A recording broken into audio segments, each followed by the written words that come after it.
Letrang S.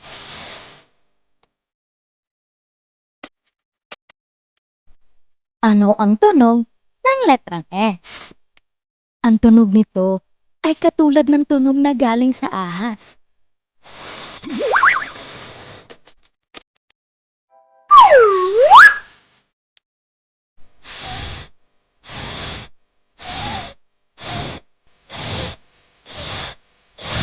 Kayo nga, parinig?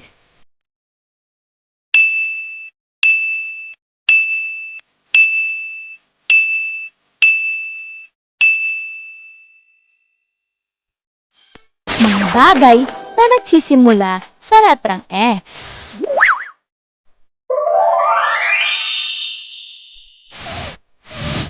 Sabon.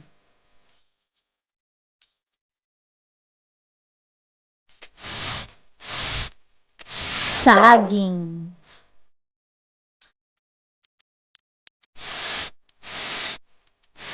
Sing-sing.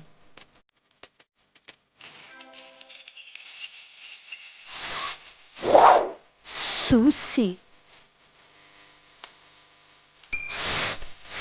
Sorbetes.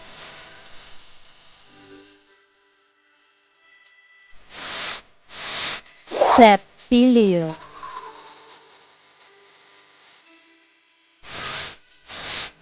Salamin. Maliban sa mga ipinakita, mag-isip pa ng iba pang mga bagay na nagsisimula sa letrang S. Isip-isip.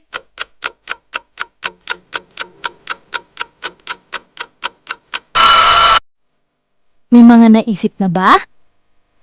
Magaling! Ngayon naman, ay maglaro tayo. Hanapin ninyo ang mga naisip nyo at dahil ito.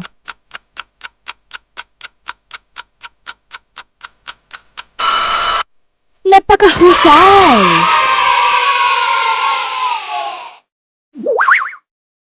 Sa pamamagitan ng inyong hintuturo, lagyan ng check sa kahon kung ito ay nagsisimula sa letrang S at X naman kung hindi. Suso?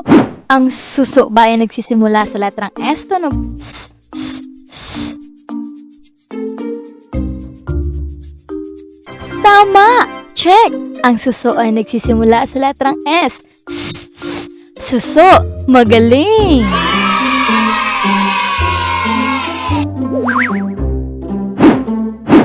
Siso.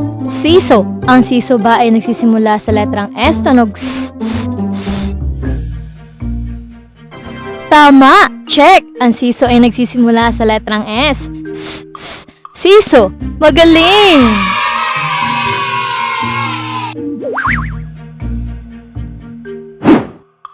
Pinya. Ang pinya ba ay nagsisimula sa letrang S? Tunog S, S, S.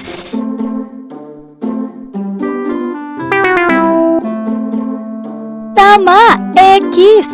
Ang pinya ay hindi nagsisimula sa letrang S. Ito ay nagsisimula sa letrang P. Pinya.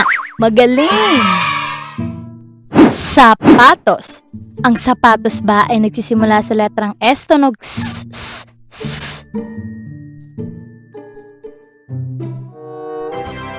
Tama!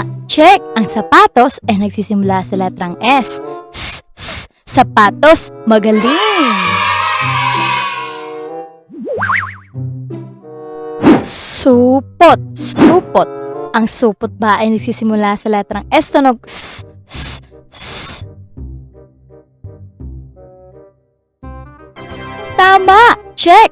Ang supot ay nagsisimula sa letrang S. S, S. Supot. Magaling! Ikahon ng mga bagay na nagsisimula sa letrang S. Talasan ang iyong mga mata.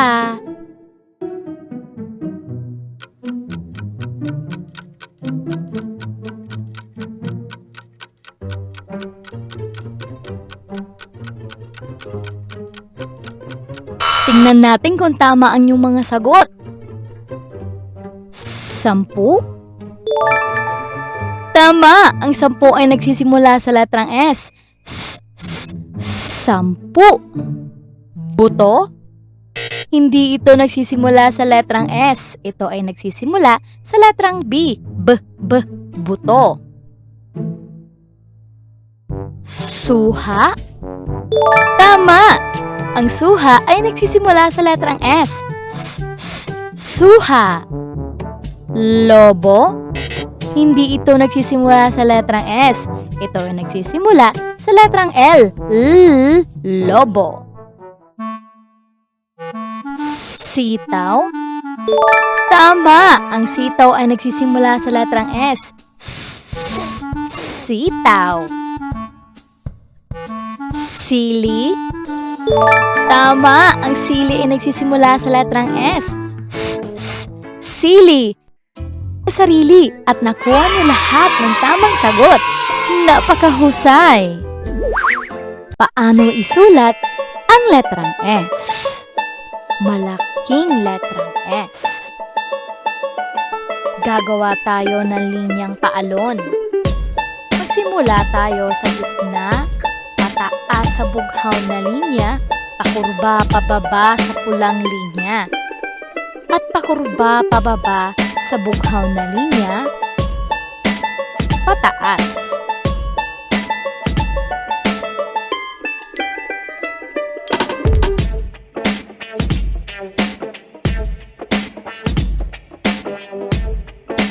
Malaking letrang S. Paano naman ang maliit na letrang S? Gagawa tayo ng linyang paalon. Magsimula tayo sa gitna, pataas sa pulang linya, pakurba pababa at pakurba ulit pababa sa bughaw na linya, pataas.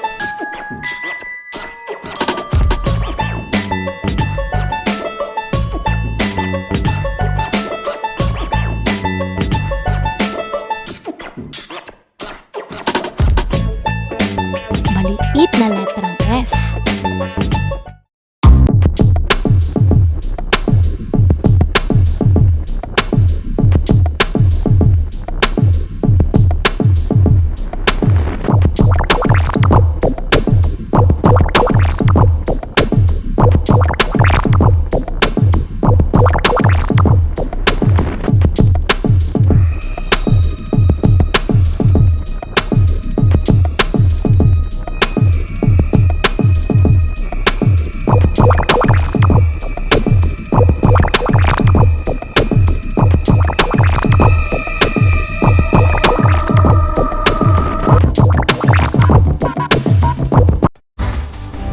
Ihanda na ang lapis at papel at maaari na nating sanayang isulat ang letrang S. Pagkatapos isulat, ay kukulayan naman ninyo ang letrang S.